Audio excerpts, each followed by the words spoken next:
The things I never said. This is my true story, and it happened in the United States. You know, if you asked anyone, they'd probably say we were a mess. And they'd be right. We were chaos, the kind of love that burns too bright, too fast, and leaves you breathless. But even after everything, I can't imagine my life without him. From the moment I met him, he was trouble. The kind you see coming but run toward anyway. He had this way of looking at me that made me forget where I was, what I was doing, even who I was. He could make me laugh and lose my mind in the same breath. We were never simple. We fought as hard as we loved, sometimes harder. Every word between us carried a spark. Every silence was heavy with everything we weren't saying. There were nights we swore we were done, that we couldn't keep doing this. And then, the next day, one look, one touch, and it was over. We'd fall right back into each other's arms like we were made to break and start again.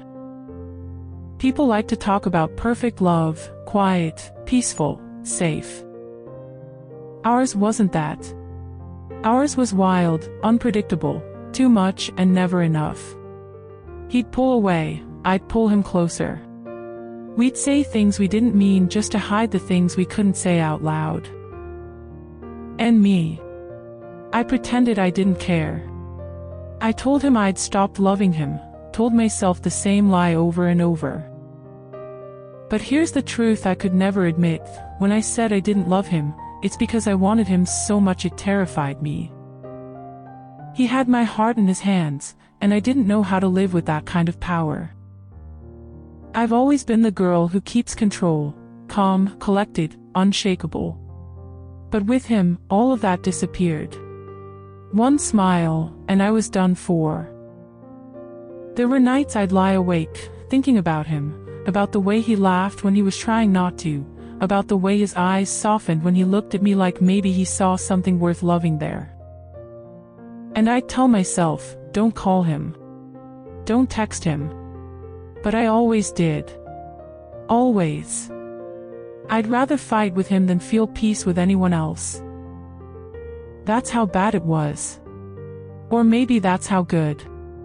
And still, I never told him the truth, not really.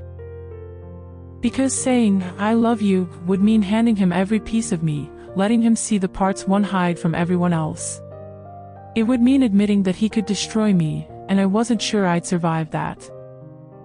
But lately, I've been thinking, maybe love isn't about being safe. Maybe it's about surrender, about letting someone see you completely, even the parts that aren't easy to love. Because when I picture my life without him, it's empty. No noise, no spark, no fire. Just silence. And I realize, I don't want peace if it doesn't have him in it. I don't want calm if it means losing the chaos we built together. He's in everything I do, in every song, every thought, every heartbeat that still races at the sound of his name. I used to think that keeping my heart guarded would protect me. Now I know it's just been keeping me from really living. So maybe it's time. Time to stop pretending. Time to find him, look him in the eyes, and finally say the words I've been swallowing for far too long. That I love him. That I never stopped. That every time I said I didn't care, I was lying, because he's the only thing I've ever truly cared about. Maybe he won't believe me. Maybe it's too late. But I have to try. Because if I don't, I'll spend the rest of my life wondering what could have been. And I can't live like that anymore. So this is me, finally being brave enough to say it. I'm his. I've always been his. And maybe, just maybe, he'll still be mine. What do you think about this story? The real person behind it would love to hear from you. Comment below. Like and subscribe. Everyone holds memories that deserve to be heard. If there's a moment you've lived, about love, loss, change, or anything that left a mark, email me your story. I'll tell it here, anonymously and with care.